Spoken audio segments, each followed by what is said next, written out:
والد صاحب کو لوگ لالا جی کہا کرتے تھے، جتنے پیار کرتے تھے اور پیار سے ان کو لالا جی کہتے تھے بڑے. اور انہوں نے ہی مجھے باقاعدہ بلوا کے سب لوگوں کو تو اسی دور میں کہا کہ یہ آپ کا چھوٹا لالا ہے. تو وہ پھر بات چلتی رہی، تھیٹر میں لوگوں نے پھر مجھے چھوٹا لالا کہنا شروع کر دی. اور پھر فیلڈ میں بھی میں جب آیا ہوں تو وہ جب ماں باپ کی دعا کے ساتھ کوئی اعزاز ملتا ہے تو وہ بھی ساتھ ساتھ چلتا رہتا ہے. ہمارے دیہات میں لوگ جو ہے پیار سے محبت سے جب کسی کو عزت دیتے ہیں تو اسے لالا کہتے ہیں. آپ کو الحمدللہ اللہ نے بہت فیم دی، بہت رسپیکٹ، بہت ریگارڈ، پاکستان میں نہیں بلکہ انٹرنیشنلی بھی. شاید انٹرنیشنلی آپ کے پاکستان سے زیادہ فینس ہیں، لیکن کبھی بھی آپ کے بارے میں کوئی عجیب بات نہیں سننے کو ملی، کوئی اسکینڈل نہیں سنا. کوئی آپ نے جبکہ فلموں میں بھی کام کیا اور فلم سٹارز کی اکثر عجیب عجیب خبریں نکلتی ہیں، تھیٹر کے لوگوں کی بھی نکلتی ہیں. وہ کیا چیز ہے، وہ کیا آپ کہتے رہے؟ شاید ہم سب کے بھی پلے کے بات پڑ جائے اور ہم بھی کچھ انسان بن جائیں، کیونکہ آپ نے اپنے اندر کی انسانیت کو اور اپنے آپ کا جو وہ ایک پیور انسان ہے، جو انسان جب پیدا ہوتا ہے وہ جو پیورٹی ہے وہ آپ نے کس طرح برقرار رکھی؟ آپ کے پاس تو سب کچھ ہے الحمدللہ. اللہ کا احسان ہی میں سمجھتا ہوں کہ ہر چیز سے وہ بچا لیتا ہے. انسان تھوڑی سی کوشش کرتا ہے. میں تو سیکھتا رہا ہوں حالات سے. کچھ حالات ایسے بن گئے، حالات نے مجھے کچھ بہت زیادہ سبق دیا، اور کچھ آج کل بھی میں ایسے ہی اسی پروسیس سے گزرتا رہتا ہوں. اور زندگی میں نے کبھی مکمل وہ نہیں سمجھا کہ ابھی کمپلیٹ ہو گیا، لیکن وہی تھوڑی تھوڑی وہ کہتے کہ کمیٹی ڈالتے رہیں محبت کی، پیار کی، اور بچتے رہیں تو اللہ تعالیٰ بچا دیتا ہے. آپ کی نیت ہو تو وہ بس یہ. لیکن گمراہ کرنے والے تو بہت ہیں. لالا جی کہوں گی پیار سے میں بھی جی. بہت سے لوگ ہیں جو گمراہ کرنے کے لیے تیار بیٹھے ہوتے ہیں، جو کہیں گے آئے ذرا اس پارٹی پہ چلیں، بڑا آپ انجوائے کریں گے، آئے. آپ نے اپنے آپ کو ہمیشہ بہت سوبر اور سیدھا رکھا ہے، اور بلکہ آپ تو دعائیں دینے والی پرسنالٹی ہیں. لوگ تو آپ کے پاس آ کے یہ بھی کہتے ہیں کہ جی ہمارے لیے دعا کریں. آج میں نے آپ کو بھی کہا آتے کہ آپ نے میرے لیے دعا کرنی ہے. یہ آپ کی محبت ہے. میں سمجھتا ہوں ناچیز کسی لائق نہیں. ماں باپ کی دعا کا ایک مجموعہ میں بیٹھا ہوا ہوں. جو ماں دعا دیتی ہے اسی کا صدقہ میں تھوڑا بہت اپنی زندگی کو لے کے چل رہا ہوں. اور جو دعائیں میرے ساتھ میرے بابا کی ہیں، میرے والد صاحب کی ہیں، وہ میرے لیے وہی بہت. اور جو درس انہوں نے مجھے دیا زندگی میں بہت کم ہوتا ہے کہ دوستوں کی طرح میں نے ان کے ساتھ زندگی گزاری. اور جتنا بھی مجھے ملا ٹائم ان کے ساتھ بیٹھنے کا تو وہ سیکھنے کا ہی پروسیس تھا، اور ادب ہی سیکھا، اور آج تک بس وہی ملا مجھے. آج ہی تو میں کہتا ہوں کہ اتنا پیارا ورثہ ہے کہ میرے ابو کو تو لوگ ایسے یاد کرتے ہیں آج بھی کہ وہ کہتے تھے مسکین لوہار آج گوچھیا کے اندر. جی ساری زندگی مسکین کہتے رہے اپنے آپ کو، تاکہ وہ کہتے کہ میں نے کہا کہ یہ کیا ابو، اس کا کیا؟ کہتے پتر جو اللہ تعالیٰ عاجزی مسکین بندے نو عطا کرتا ہے وہ کدی بھی عام آکڑ تسی اور اکڑا کے اعتراع کے نہیں تسی لے سکتے. واو، بڑی یہی تو لائف لیسنز ہیں ویورز. کچھ لوگ ہوتے ہیں جو ماں باپ کی ان باتوں کو ایک کان سے کے دوسرے سے نکال لیتے ہیں، اور کچھ ہوتے ہیں لوگ لالا جی کی طرح جو اپنے دل میں اتار لیتے ہیں ان باتوں کو. بس وہی ہے، سمجھے وہ دل میں اتری ہوئی بات جو ہے وہ اثر کر جاتی ہے. آج جتنے دل مجھے دھڑکنے والے سنتے ہیں وہ دل ہی آواز سن لیتا ہے، باقی کچھ بھی نہیں ہے. آپ نے پروسیس کی بات کی، آپ کی گروتھ کی پروسیس کی، لیکن ہر آرٹسٹ کی ایک کریٹو پروسیس ہوتی ہے. محمد عارف لوہار کی کریٹو پروسیس کیا ہے؟ آپ جب کوئی نیا سانگ کریٹ کرتے ہیں، کیونکہ ایک سے ایک کریشن، چاہے وہ پہلے کا کلام ہو یا آپ نے کوئی نیا سانگ انوینٹ کیا ہو، چاہے آپ نعت رسول مقبول صلی اللہ علیہ وسلم پیش کر رہے ہوں، حمد باری تعالیٰ پیش کر رہے ہیں، آپ ہر چیز، آپ کی پروسیس کیا ہوتی ہے؟ یہ کیسے کچھ زیرو سے ایک سانگ کیسے بنتا ہے؟ یہ جرنی کیا آپ کی ہوتی ہے؟ گھر میں یہ شکایت ہوتی ہے کہ میں ان کے پاس نہیں رہتا، ان کے پاس ہونے کے باوجود. تو شاید یہ بھی کچھ ہے کہ میں ہر وقت اسی سوچ پہ رہتا ہوں، کچھ نہ کچھ بناتا رہتا ہوں. اللہ تعالیٰ کرم کر دیتا ہے. میں نے کیا بنانا ہے؟ وہی اسی کی رحمت ہے. وہ کرم کرے تو سب کام بن جاتے ہیں. وہ ایک مثال ہے کہ بندہ کرے قولیاں تے سونا رب کرے سولیاں. میرا اللہ سولیاں کر دیتا ہے, برکت ڈال دیتا ہے بس وہ. لیکن کیا ڈیلی آپ ٹائم, کیونکہ ویور یہ جاننا تو چاہیں گے کہ آپ کا دن کیسے گزرتا ہے, کیا زیادہ تر وقت گھر فیملی کے ساتھ اور پھر شام کو کانسرٹس وغیرہ, مطلب آپ کا پروسیس کیا, آپ کرتے کیا ہیں سارا دن؟ اور پھر کیونکہ جو آپ کو ٹی وی پہ دیکھتے ہیں وہ آپ کی پرسنل لائف کے بارے میں بھی تھوڑا جاننا چاہتے ہیں. میں بس کام کرتا رہتا ہوں اسٹوڈیو میں, اور میرے ساتھ میرا بھائی جو کزن ہے وہ بیٹھا ہوتا ہے, ہم کچھ بیٹس وغیرہ بناتے رہتے ہیں. گھر میں بیٹھتا ہوں تو گھر میں بھی کچھ نہ کچھ بجاتا رہتا ہوں, ایسے سوچتا رہتا ہوں کہ کیا اس الفاظ کو ایسے کر لوں تو ٹھیک ہو جائے.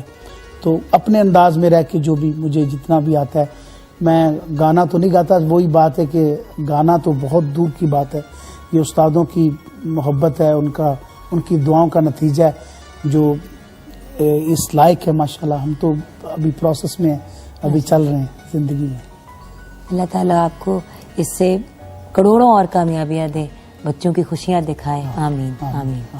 اچھا, آپ سے مرزا کی بہت ریکویسٹ آ رہی ہے جی, ریکویسٹ بھی آ رہی ہے, ڈیمانڈ بھی آ رہی ہے, تو آپ کی اجازت سے سنتے سنتے آپ کو ہی ہم بریک میں جانا چاہیں گے. جی میم, تو پلیز.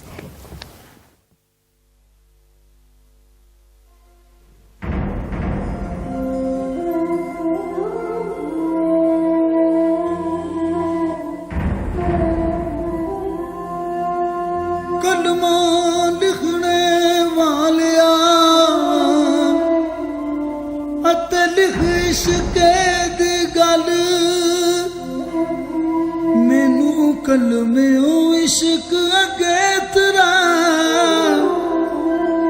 یارو معرفت لیندے ول ادھروں مٹی دیاں بڑیاں نے ٹھہریاں, ہائے مٹی دیاں بڑیاں نے ٹھہریاں, میں تے بیٹھیاں مرزا مل نیڑیے, میں تے مرزا پیگتے ہائے وچ کڑتی دی چل, وے میری ٹوٹ گئی پینگ ہلا رہے ہو,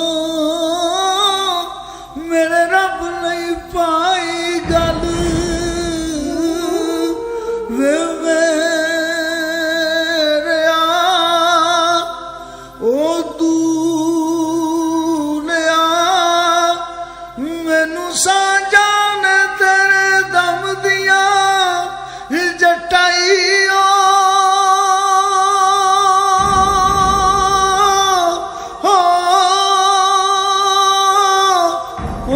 یار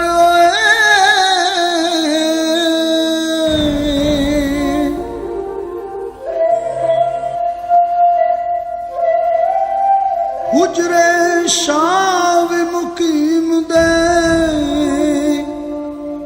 ایک جٹی عرض کرے, وے میں بکرا دنیا پیر دا میرے سر دا سائی مرے, او 5-7 مرن گوانڈنا تے کوئی رہندیاں نو تاپ چڑھے, او کتی مرے وے فقیر دی, ہائے کتی مرے وے فقیر دی, او جڑی چوں چوں نت وی کرے, او گلیاں ہو جن سنجیاں وچ مرزا یار پھرے, وے میرے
ਜਦੋਂ ਤੂੰ ਨਾ ਦਿਸਿਓ ਕੋਲ ਮੇਰੇ ਜਿੰਦ ਨ ਮਾਣੀ ਸਕਦੀ ਹੈ ਜਿੰਦ ਨ ਮਾਣੀ ਸਕਦੀ ਐਵੇਂ ਸੱਜਣਾ ਤੂੰ ਨਾ ਰੋਲ ਮੈਨੂੰ ਸਾਂਝਾਂ ਨੇ ਤੇਰੇ ਦਮ ਦੀਆਂ ਜਟਾਈਓ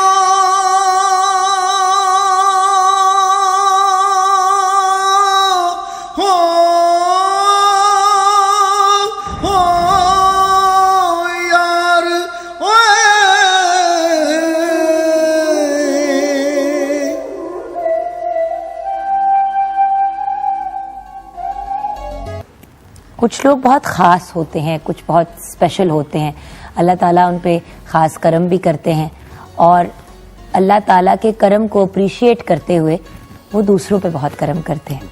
आरिफ लोहार की अगर हम फिलांथ्रोपी की तरफ चले जाएं कि वो कितना दूसरों के लिए करते हैं, वो चीज़ें जो ये छुपा के रखते हैं लेकिन चुपके चुपके से पता तो चल ही जाती हैं हमें कि वो लोगों के लिए कितना करते हैं। लाला जी, आपसे ये जानना बड़ा जरूरी है कि इंसान दोस्त होना, देखिए आप अपने माँ बाप की इश्क करते हैं, अब्बा नहीं है लेकिन उनसे आप इश्क करते हैं। अभी हम ब्रेक में भी बात कर रहे थे तो आप बयान कर रहे थे कि आप अपनी अम्मा से कितनी मोहब्बत करते हो और हर वक्त दुआ करते हैं अल्लाह ताला उन्हें जिंदगी दे, लंबी जिंदगी दे, सेहतमंद जिंदगी दे, आमीन। उनको हर तकलीफ हर प्रॉब्लम से अल्लाह ताला दूर रखे, आमीन। लेकिन आपको सिर्फ अपनी औलाद, अपनी वाइफ, अपने पेरेंट्स से हट के जो ये इंसान दोस्त होने का आपका नेचर है, ये कैसे, ये पहली दफा कब आपको एहसास हुआ कि मैंने लोगों के लिए भी करना है? पहला कौन सा वो वक्त आपको याद आता है? वो क्या इंसिडेंट था जो आपको इस तरफ ले गया? अब्बा तो थे ही ऐसे। जुगन, ये है ऐसे कि इंसान जैसी जिंदगी गुजारता है, जैसा प्यासा रहेगा तो वो पानी की शबीलें लगा देगा, अगर वो भूख काटेगा तो वो लंगर जारी कर देगा अपने दौर में। सो ये हर बंदे की अपनी उसमें आ जाता है कि आपका एक्सपीरियंस क्या है, आपने ज़िंदगी में क्या सीखा, क्या पाया। यही मेरा पीटीवी, जो मेरी माँ है पालने वाली, पीटीवी को मैं कहता हूँ, और इसने भी मेरी इस्लाह की। मैं 12-13 साल पीटीवी के बाहर खड़ा रहा हूँ, मैं अंदर नहीं आया। मैं अपने वालिद साहब के इंतकाल के बाद मेरी चिट नहीं बन पाती थी, क्योंकि टैलेंट पे, मेरिट पे काम होता था। उस दौर में कोई बंदा जब अंदर आता था तो रिहर्सल देखी जाती थी, और उसमें ठीक है मेरे अब्बू का सब लोग रिवॉर्ड करते थे, मोहब्बत करते थे उनसे, लेकिन सुनना तो आपको था ना उस वक्त। अल्लाह ताला जिंदगी दे, मेरे अब्बू के दोस्त हैं रफीक वड़ाइच साहब, तो वो उस वक्त जीएम साहब थे। What a wonderful man. तो आप यकीन जानिए कि मैं प्राउड हूँ इस मामले में कि मेरे अब्बू के इतने प्यारे प्यारे दोस्त, उन्होंने कहा कि आरिफ तो इतने खुलोया ना कर पुत्र, तू अंदर आ जा कर। लेकिन एक जुमला उसमें जिंदगी थी जो उन्होंने मेरे लिए बोला, कहते यार तू आ जा कर, तू इतने तेन कोई नहीं रोकेगा, पर तू ऐसा बन के ये दरवाजे तेरे वास्ते खुद खुल जान। वो जुमला मेरे लिए बहुत बड़ी इंस्पिरेशन थी मेरी। अल्हम्दुलिल्लाह फिर अल्लाह ताला गरी के रहमत करे, उस्ताद मेरे वो मास्टर इस्माइल साहब, वो थिएटर में मैं गाया, मैंने बहुत वहाँ गया। जो मैंने प्रोसेस जिंदगी में देखा, जो मैंने देखा कि भूख प्यास जैसे मुझे लगती दूसरे को भी लगती है, अगर मेरा दिल चाहता है मैं अच्छी चीज़ खाऊं तो दूसरे को क्यों ना दूं मैं। ये हर इंसान अपनी अपनी फीलिंग से होता है। अब मैं नहीं कहता कि मैं तो अभी भी कह रहा हूँ कि जुगन मैं अभी सीख रहा हूँ। लेकिन लाला जी, मैंने आपको देखा है जो आपका एटीट्यूड होता है, अगर कॉन्सर्ट है और 10 लोग परफॉर्म कर रहे हैं, अगर कोई इस बात पे स्यापा डालता है कि नहीं जी हमने, क्योंकि क्लोज करना जो होता है यूजुअली वो सबसे जो सीनियर आर्टिस्ट होते हैं या जिनको सबसे ज्यादा लोग डिमांड करते हैं उनसे अक्सर अगर लोग लड़ाई डालेंगे, फटा डालेंगे, तो आपको मैंने कभी रिएक्ट करते हुए नहीं देखा, कभी लड़ाई या आर्ग्यू करते हुए नहीं देखा। आपने हमेशा कहा कि इट्स ओके, करने दो। तो स्टार्स में तो बड़ा नखरा होता है। वो तो अपने इर्द गिर्द के लोगों को अल्लाह माफी दे ऐसे ट्रीट करते हैं कि वो इंसान नहीं, शायद कोई नहीं, एक्चुअली वो स्टार होते हैं, मैं स्टार नहीं हूँ। मैंने अपनी जिंदगी में, आप आर्टिस्ट हैं। नहीं, मैं मिस्कीन आदमी हूँ। मैंने जहाँ भी काम किया, मैं मुझे होता है कि जहाँ भी मुझे करवा देंगे मेरी एंट्री या जहाँ भी मैं चला जाऊंगा, अल्लाह ताला जो इज्जत देनी मुझे, वो इंशाल्लाह मुझे मिलेगी। तो सबके हिस्से की इज्जत अल्लाह ताला सबको देता है। और الحمدللہ ایک بڑی مزے کی بات میں آپ کو بتاؤں, جو اللہ تعالیٰ نے میرے پہ بڑا کرم کیا, کرم اللہ کا ہی ہے کہ اس نے یہ کرم کیا کہ حسد نام کی چیز میرے اندر نہیں ہے. آپ جیلس نہیں ہوتے؟ نہیں ہوتا ہوں. میں نے یہ دیکھا ہے, پرکھا بھی ہے, حسد کرنے کی کوشش بھی کی کہ یار اس کو نہیں, پیار آتا ہے, اچھا لگتا ہے, اللہ کی قدرت کی تعریف کرنے کو دل کرتا ہے کہ یار کسی بندے کو اتنی عزت ملی ہے, اللہ تعالیٰ ایسی عزت سب کو دے. بلکہ کوئی بندہ اگر مجھ سے انسپریشن لیتا ہے, اللہ میاں اس کو مجھ سے بھی زیادہ دے. یہ ہے حالات سے انسان سیکھتا ہے. یہ کوئی ڈرامہ نہیں ہے زندگی. زندگی آپ اپنی چھاپ چھوڑ کے جا رہے ہیں. آج بھی میرے والد صاحب 3 دہائیاں گزر چکی ہیں, آج تک لوگ جو ہیں ان کا نام وہ نہیں بھول پا رہے. اس کی وجہ کچھ تو ہے. وہ کیا کرتے تھے کہ پکوڑے اگر کوئی کڈن والا بندہ کھلوتا ہے تو باہر پیار نال کھلوتا ہے تو باہر گڈی چ نکل کے, اس دور چ گڈی ایک ڈریم ہوندی سی لوکاں دی, کار چ کوئی بندہ نکلے تو کار چ نکل کے باہر پکوڑے نال جفی پا رہے. کوئی انسان سمجھ رہے نے, محبت کرتے ہیں, پیار کرتے ہیں. انہاں دا عالم سی, وہ عالم بعد ساڈا. سو یہ چیزیں تو ہمیں تربیت میں بھی ملی, ہمیں وہ اپنے والد سے بھی ملی. تو ویسے بھی جتنے بھی میں سمجھتا ہوں کہ گانے والے لوگ جو صحیح جو آرٹسٹ لوگ ہوتے ہیں, جو فنکار لوگ ہوتے ہیں, ویسے ہی فقیر ہوتے ہیں. یہ ویسے دل کے فقیر ہوتے ہیں. اور ویسے بھی ان کے اوپر میں بتا نہیں سکتا ہوں کہ یہ ان کے اوپر کتنی ذمہ داریاں ہوتی ہیں, یہ کسی کو ایکسپلین بھی نہیں کر سکتے. لیکن نالا جی فقیری اپنی جگہ, ساتھ میں گلیمر تو ہوتا ہے اس لائف میں. انسان جتنا بھی اپنے آپ کو دور رکھے, گلیمر جو ایک بری چیز نہیں ہے, وہ جو کہتے ہیں نا ایک شائنی سی ایک تصویر سامنے آتی ہے. جب انسان کے دماغ میں محمد عارف لوہار آتا ہے تو وہ جو کہتے ہیں نا ایک سٹارز کے اندر, وہ لائٹس کے اندر نام لکھا ہوا, وہ والی ایک چیز آتی ہے. تو آج کل کن پروجیکٹس پہ کام ہو رہا ہے؟ اس پہ بھی بہت سوال آ رہا تھا, ٹویٹر پہ بھی لوگ کہہ رہے تھے کہ ان سے پوچھے آگے ہم کیا ایکسپیکٹ کریں. اور دوسرا سوال یہ کہ کوئی ٹورز, کوئی ایسی چیز ہے جو پاکستان سے باہر ہمارے ویورز ہیں وہ بہت یہ سوال کر رہے ہیں. ہاں, میں امریکہ کے لیے ابھی تیاری ہے, میرے شو ہے وہاں پہ, اور اس کا ابھی اس کا پلان کر رہے ہیں, اور کچھ گانا بنا رہے ہیں نیا, ایک بڑا اچھا سانگ, اس کو کوشش کر رہے ہیں کہ جیسے ابھی ایک سانگ میرا آیا تھا ابھی سیزن 8 میں, تو لوگوں نے دیکھا ہوگا. تو انشاءاللہ تعالی میری کوشش جاری رہتی ہے کہیں نہ کہیں کچھ نہ کچھ کرتا رہوں, تو برکت اللہ میاں ڈالے گا انشاءاللہ. میں سمجھتا ہوں کہ رحمت تو وہی کرتا ہے, بات تو محنت پہ, محنت میں کر دیتا ہوں تو کرم نوازی ہو جاتی ہے بس. بالکل صحیح.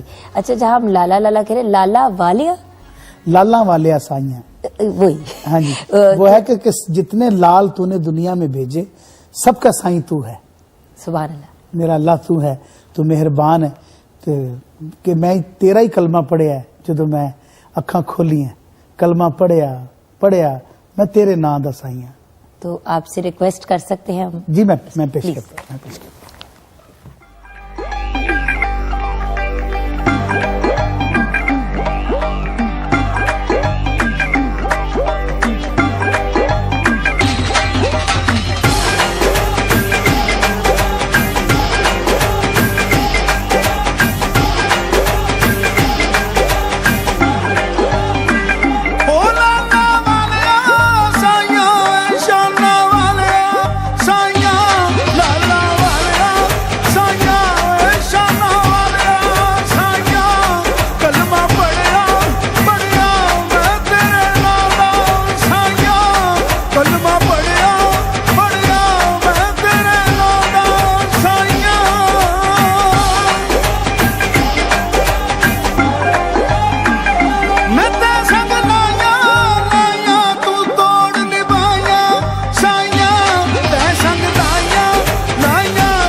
انڈسٹری سے ریلیٹڈ سوال ہے. ٹویٹر پہ جب میں نے شیئر کیا کہ آپ آ رہے ہیں تو بہت سے سوال آئے, لیکن جو آپ کے ریگولر ویور ہیں مارننگ ود جگن پہ, ان کا جو سب سے کامن سوال تھا وہ یہ تھا کہ لاسٹ ٹائم جب آپ آئے تھے پروگرام پہ, اور اس سے پہلے بھی میں نے آپ سے پوچھا فلموں کا کیا پلان ہے, تو لوگوں نے اور آپ نے کہا تھا کہ کوئی اچھی فلم بنے گی تو وائی ناٹ, سانگ بھی, playback singer also and also as an actor.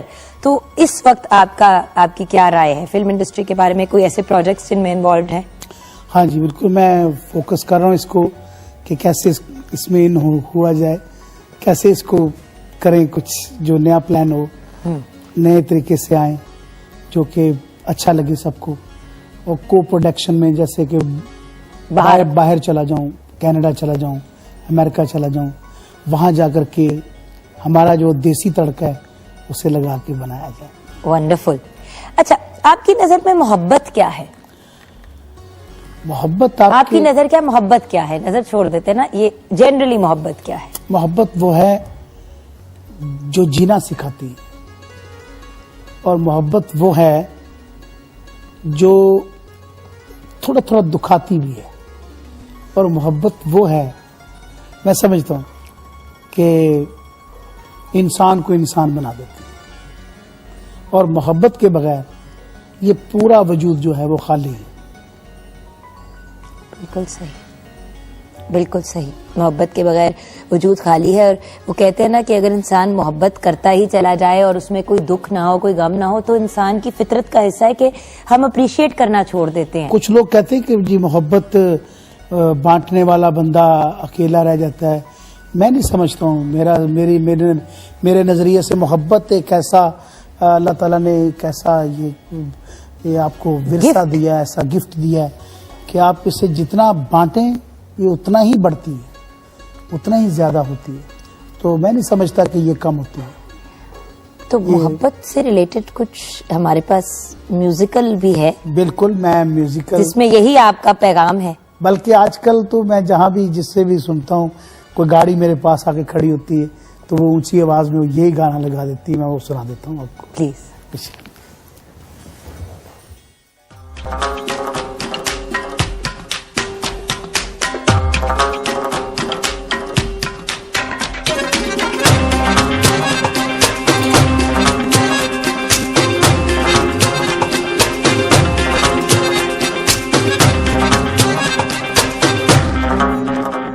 محبت دل چوں کو لے کے نہیں جاندے,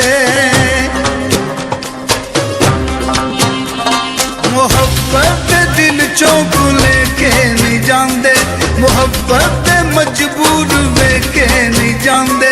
محبت نے مجنوں نو کاسا بنایا, محبت نے رانجے نو جوگی بنایا, محبت نے لٹے تے ہو جان دیوانے.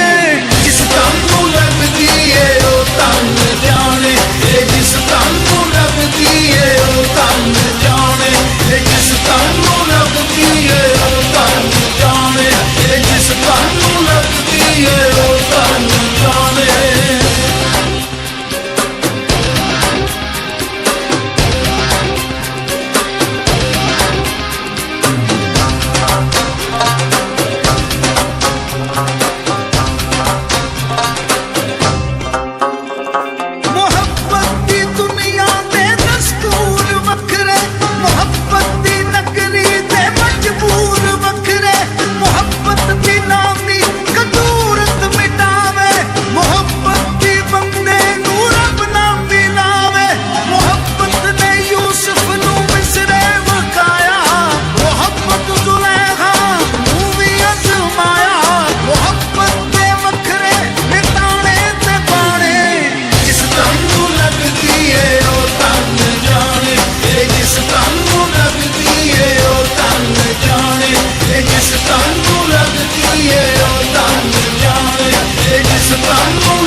लगदी है ओ तन जाने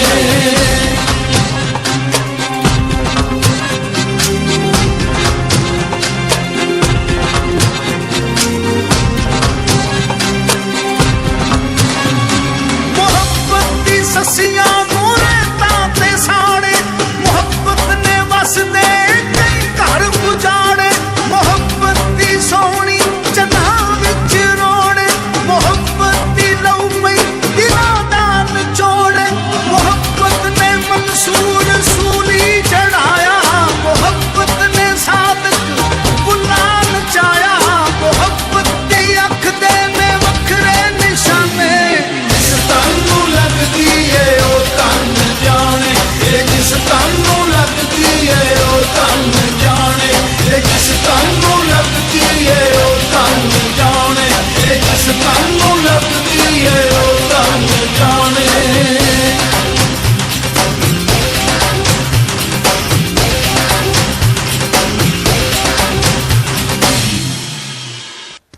और ब्रिलियंट सॉन्ग और लिटरली हर गाड़ी हर गली कूचे में से हमें सुनने को ये सॉन्ग मिलता है। लेकिन अभी बहुत शदीद गिला आया है सर, क्या? लोग मुझे ये कह रहे हैं कि आपने लाला जी को बुलाया, मोहम्मद आरिफ लोहार को बुलाया, लेकिन आपने उनसे जुगनी की फरमाइश नहीं की। तो जाते जाते थोड़ा सा आपसे जुगनी सुनते सुनते जा सकते, आपकी इजाजत से? जी बिल्कुल जुगनी। तो फिर मैं वहां पे जाऊं क्योंकि उनका भी बहुत फेवरेट है। और आपका जब मैंने बताया तो मुनीरा ने भी मुझे घूम के कहा कि अगर तुमने ना पूछा ना, मैंने तुम्हारे लिए बड़ा बुरा खाना बनाना है। तो वो अक्सर मुझे पॉइजन करने की कोशिश करती है। तो आज अगर मुझे फूड पॉइजनिंग ना हो तो ये आपकी जिम्मे जाएगी चीज, अगर ना हो तो। इंशाल्लाह। Thank you so much. तो आपको गाना ही पड़ेगा। बहुत बहुत आपका शुक्रिया। आपका शुक्रिया। अल्लाह आपको खुश रखे, अल्लाह मियां आपको सलामत रखे और आपकी तमाम तर जितनी भी अल्लाह ताला जितनी जरूरियात है जिंदगी की अल्लाह ताला उसे पूरा करे और कोई भी काम आपका अधूरा न रहे। और दिली दुआ है। और मेरी खास तौर पे आज क्योंकि जो भी मैंने गाना गाया है वो SM सादिक साहब ने लिखा है और उनके लिए भी दुआ कीजिए कि अल्लाह ताला उनको सेहत अता फरमाए और अल्लाह मियां उनको हमेशा खुश रखे। अवामी शायर हैं और ऐसे शायर पैदा नहीं होते। बिल्कुल सही। Over to you sir.